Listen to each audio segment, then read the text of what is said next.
Perkenalkan, nama saya Esteria Zalutu, NIM 190303055, mata kuliah Tradisi Lisan, dosen pengampu Profesor Dr. Robert Sibarani MS. Adapun yang saya bahas tentang tradisi lisan, yaitu terlihat slide PowerPoint-nya. Ya, yang saya akan bahas di tradisi lisan yaitu tentang pengertian tradisi lisan, ciri-ciri, wujud, dan cara melestarikan tradisi lisan. Pengertian tradisi lisan. Tradisi lisan adalah suatu kumpulan segala sesuatu yang diketahui dan sesuatu yang biasa dikerjakan yang disampaikan dengan cara turun-temurun melalui lisan dan telah menjadi kebudayaan masyarakatnya. Masyarakat Indonesia mayoritas adalah masyarakat yang memiliki tradisi-tradisi berupa warisan oleh nenek moyang. Tradisi tersebut ada yang berupa tradisi lisan dan tradisi yang bentuknya bukan lisan. Tradisi lisan bersinonim dengan istilah folklore lisan. Tradisi lisan merupakan suatu adat kebiasaan turun-temurun yang dijalankan oleh suatu kelompok masyarakat tertentu untuk menyampaikan suatu pesan dalam bentuk lisan atau bahasa lisan kepada masyarakat generasi penerus. Ya, adapun ciri-ciri tradisi lisan yaitu yang pertama, merupakan performansi, kegiatan atau peristiwa sebagai konteks penggunaannya. Yang kedua, memiliki kegiatan budaya, kebiasaan, atau kebudayaan berbentuk lisan, sebagian lisan, dan bukan lisan. Yang ketiga, dapat diamati dan ditonton. Dan yang keempat, bersifat tradisional. Yang kelima, diwariskan secara turun-temurun. Yang keenam, proses penyampaiannya dari mulut ke telinga. Yang ketujuh, mengandung nilai-nilai dan norma-norma budaya. Dan yang kedelapan, memiliki versi-versi. Kesembilan, memiliki milik bersama komunitas tertentu. Dan yang terakhir, yang ke-10, berpotensi direvitalisasi dan diangkat sebagai sumber industri budaya. Ciri-ciri di atas bersifat kumulatif, yang artinya semua tradisi sekaligus memiliki ciri-ciri itu. Kalau hanya memiliki satu dan dua ciri di atas, kebiasaan itu belum tentu tergolong pada tradisi lisan. Jenis pengetahuan yang dapat digali dari wujud tradisi lisan dapat berupa: yang pertama, usage atau cara-cara, berkaitan dengan cara melakukan sesuatu seperti cara berpantun, cara menari, cara berdongeng, dan cara melaksanakan ritual. Dan yang kedua, folklore atau kebiasaan, berkaitan dengan sejumlah kebiasaan yang dilakukan masyarakat, seperti kebiasaan menghormati orang yang lebih tua. Dan yang ketiga, norma atau etika, berkaitan dengan sejumlah perbuatan yang diperbolehkan dan yang dilarang dalam kehidupan bermasyarakat. Yang keempat, norms atau norma, berkaitan dengan aturan-aturan yang berlaku dalam masyarakat. Yang kelima, custom atau adat istiadat, berkaitan dengan adat yang harus diketahui dan ditaati oleh setiap individu dalam masyarakat.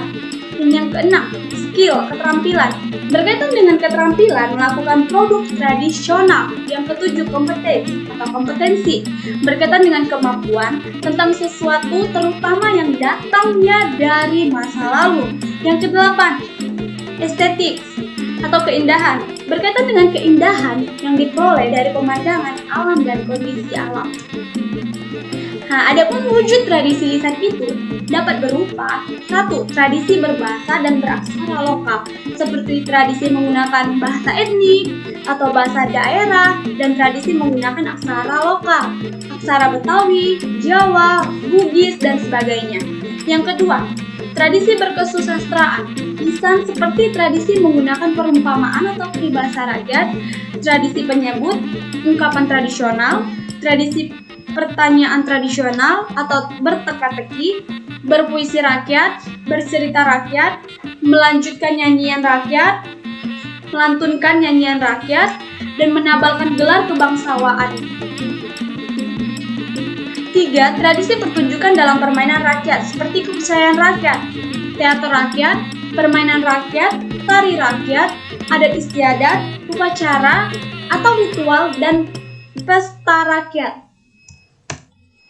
Yang keempat, tradisi upacara adat dan ritual seperti upacara yang berkenaan dengan siklus kehidupan, yaitu contohnya kelahiran, pernikahan, dan kematian. Dan upacara yang berkenaan dengan siklus mata pencarian, contohnya menanam, merawat, dan memanen. Dan yang kelima, tradisi teknologi tradisional seperti arsitektur rakyat, ukiran rakyat, pembuatan pupuk tradisional, kerajinan tangan rakyat, keterampilan jahit dan pakaian, keterampilan perhiasan adat, pengolahan makanan dan minuman rakyat, dan peramuan obat-obatan tradisional.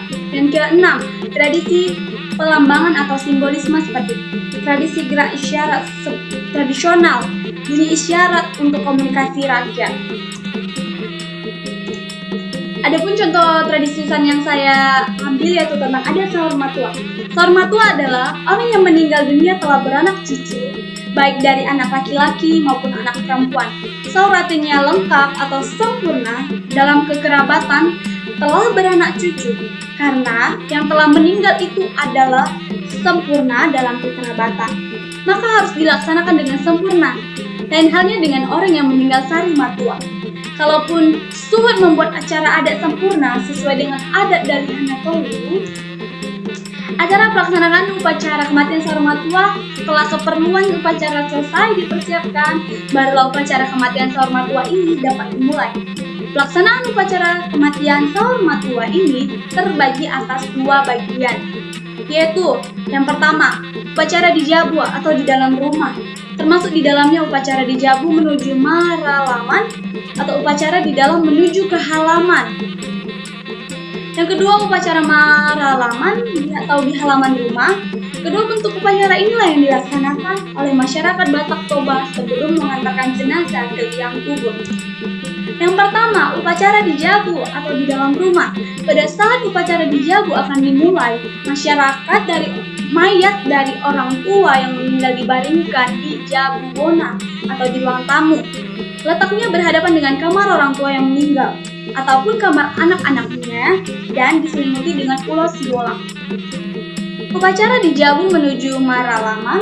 Keesokan harinya atau tepat pada hari penguburan, semua suhu sudah bersiapan lengkap dengan pakaian adatnya untuk mengadakan upacara di jabu menuju maralaman. Setelah semuanya hadir di rumah duka, maka upacara ini dimulai tepatnya pada waktu matahari akan naik sekitar pukul 11 WIB. Yang kedua, upacara maralaman di halaman rumah. Upacara maralaman adalah upacara terakhir sebelum penguburan mayat yang sahur matua. Di dalam adat Batak Toba, kalau seorang yang sahur matua meninggal, maka harus diberangkatkan dari antara bidang halaman ke kuburan yang disebut Partwatna. Maka dalam upacara maralaman akan dilaksanakan adat Partwatna. Ya, adapun upaya cara melestarikan tradisi lisan, yang pertama mengajarkan bahasa daerah kepada generasi penerus. Yang kedua, menggiatkan acara TV lokal yang menggunakan bahasa daerah, yaitu salah satu contohnya yaitu acara TV lokal yang ada di Sumatera yaitu TVRI, di mana TV lokal TVRI ini sering mengadakan acara lokal seperti acara yang ada di Tanah Batak. Mereka mengadakan seperti ada acara tari-tarian, mereka memasukkannya ke dalam acara TV lokal. Seperti itu. Yang ketiga, ikut berpartisipasi dalam kegiatan pelestarian tradisi lisan. Dan yang keempat, mempraktikkan penggunaan budaya dalam kegiatan sehari-hari. Terima kasih. Demikian presentasi yang saya dapat sampaikan.